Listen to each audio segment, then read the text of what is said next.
ওম নমো ভগবতে বাসুদেবায়। জয় শ্রীকৃষ্ণ। নমস্কার বন্ধুরা, রাধাকৃষ্ণ মোটিভেশনের আজকের একটি নতুন ভিডিওতে আপনাকে স্বাগত জানাই। আজ 21শে আষাঢ় 6ই জুলাই 2025 রবিবার। আজকের দিনে সম্পন্ন হচ্ছে শয়নী একাদশী ব্রত। এই দিন থেকে ভগবান নারায়ণ শ্বেতদ্বীপে অনন্ত শয্যায় 4 মাসব্যাপী শায়িত হন বলে এই একাদশীর নাম শয়ন বা দেবশয়নী একাদশী। বন্ধুরা, আপনারা হয়তো একাদশী ব্রত পালন করেন। প্রত্যেকটি একাদশী ভগবান বিষ্ণুকে সমর্পণ করা হয়। এই একাদশীও তার ব্যতিক্রম নয়। একাদশীর দিনে ভগবান নারায়ণ ও দেবী লক্ষ্মীকে নিষ্ঠার সাথে পূজা করলে সারা বছর পরিবারের সুখ সমৃদ্ধি বজায় থাকে। অর্থকষ্ট বা রোগ ব্যাধি থেকেও পরিত্রাণ পাওয়া যায়। পাশাপাশি ব্যক্তির মোক্ষ লাভ করার পথে অগ্রসর হয় এবং ভগবত ধামের পথ প্রশস্ত হয়। বন্ধুরা, অত্যন্ত মাহাত্ম্যপূর্ণ এই শয়নী একাদশী ব্রত। আজকের এই ভিডিওতে আমরা শ্রবণ করব শয়নী একাদশী ব্রত কথা।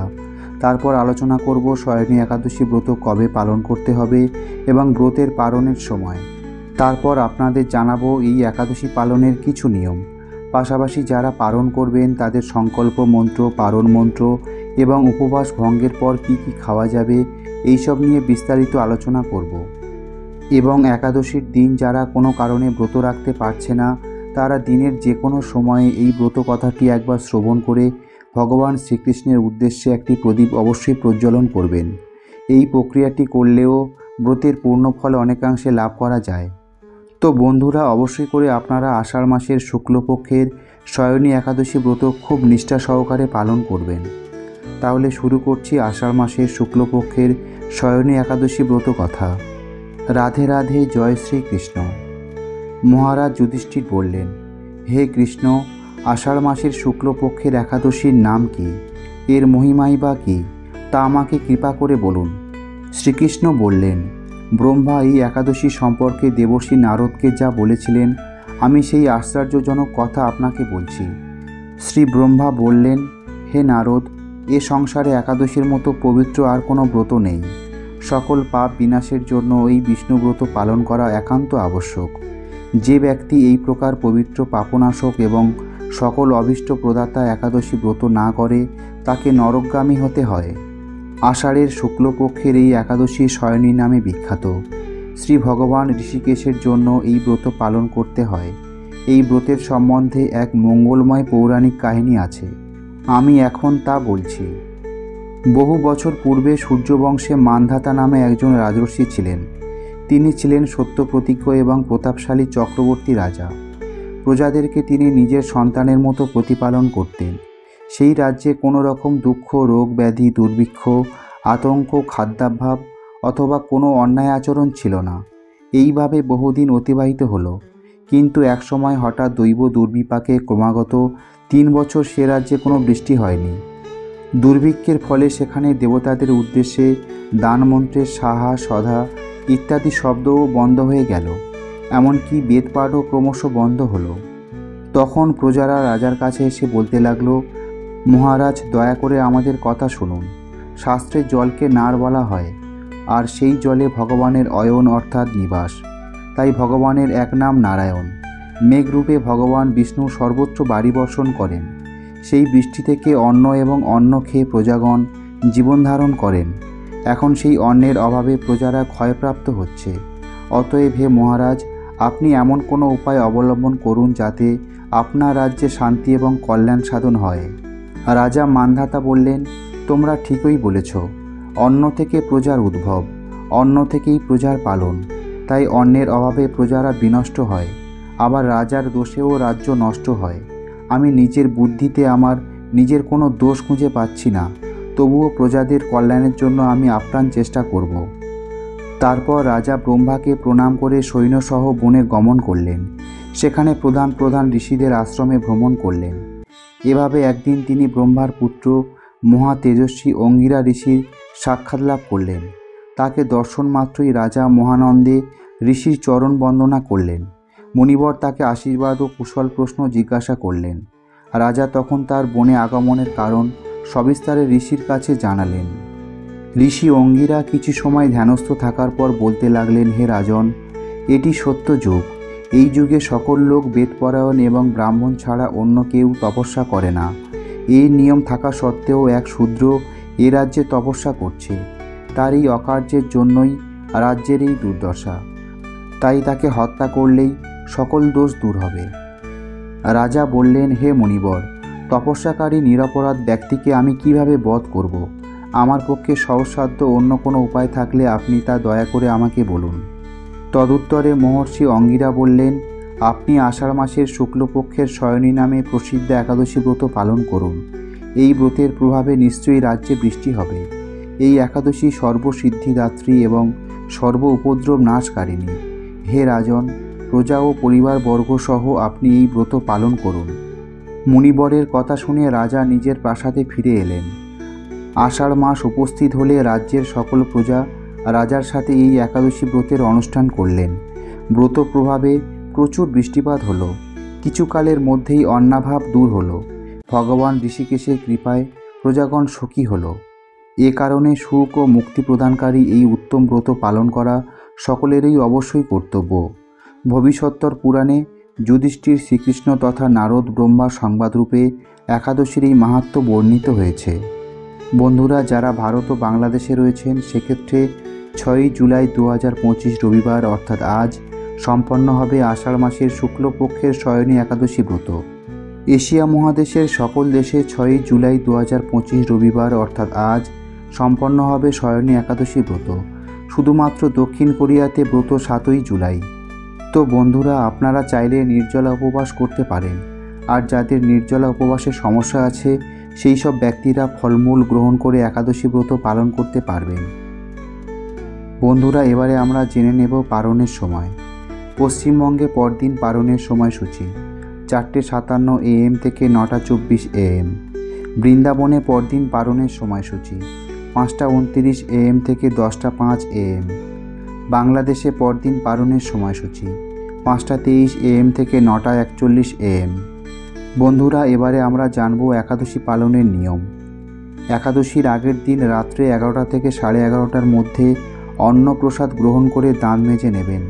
এই ব্রতের আগের দিন উপবাসী ব্যক্তিকে সংযম ও সততা অবলম্বন করতে হয়। একাদশীর দিন ভোরবেলায় ঘুম থেকে উঠে সূর্যোদয়ের পূর্বে স্নান পর্ব সেরে নিন এবং তারপর শুদ্ধ বস্ত্র পরিধান করে ঠাকুর ঘরে গিয়ে একাদশীর সংকল্প গ্রহণ করুন। শ্রীহরির চরণে একটি ফুল নিবেদন করে মনে মনে বলুন, হে পুণ্ডরীকাক্ষ, আমি একাদশীতে উপবাস থেকে পরের দিন আহার সম্পন্ন করব। আমি যাতে এই একাদশী শ্রদ্ধার সঙ্গে সম্পন্ন করতে পারি তার জন্য আপনি আমার সহায় থাকবেন। সংকল্প মন্ত্রটি এভাবে উচ্চারণ করতে পারেন।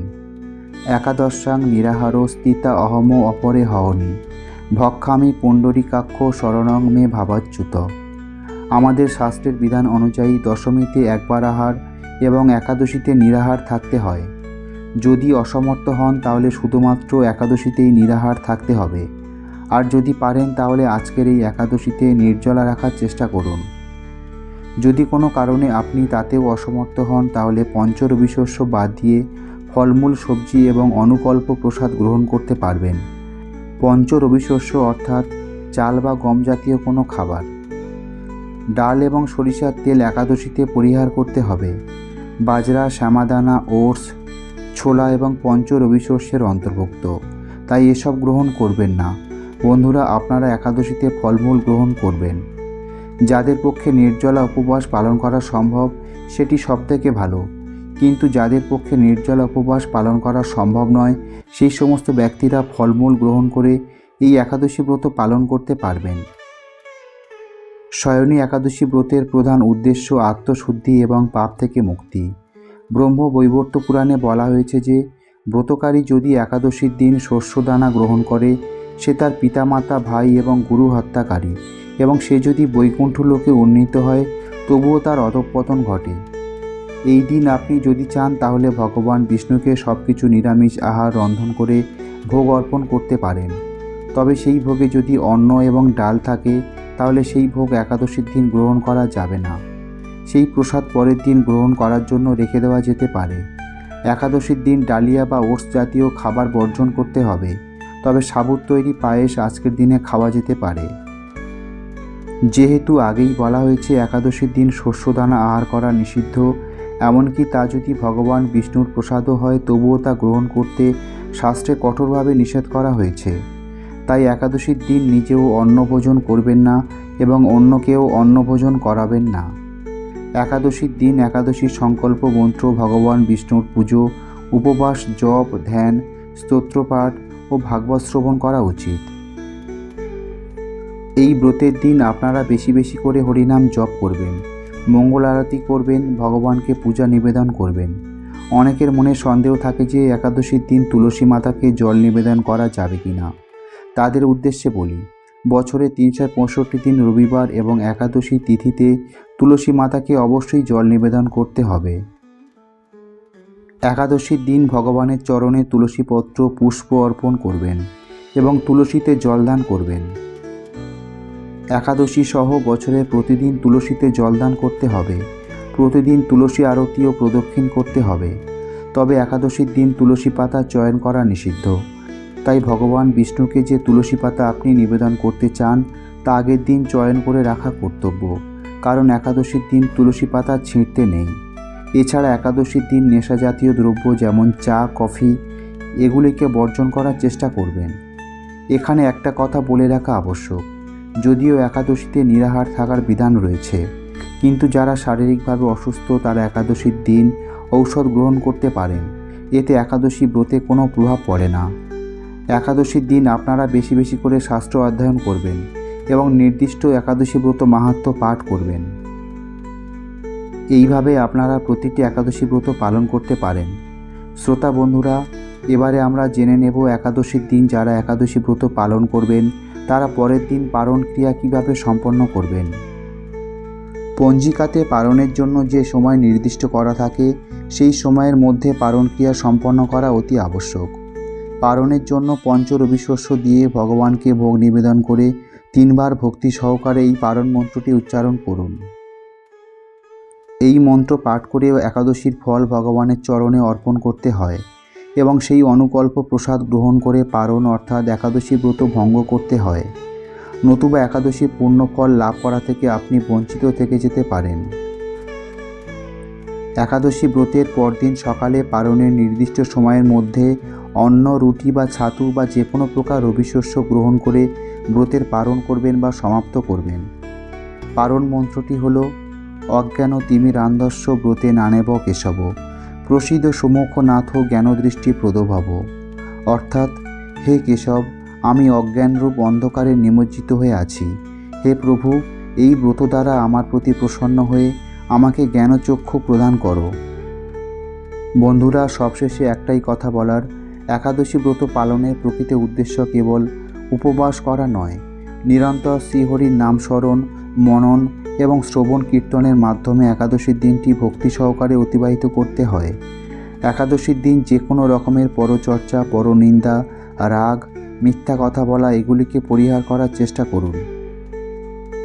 একাদশীর দিন আপনারা বেশি বেশি করে শাস্ত্র অধ্যয়ন করবেন এবং নির্দিষ্ট একাদশী ব্রত মাহাত্ম্য পাঠ করবেন।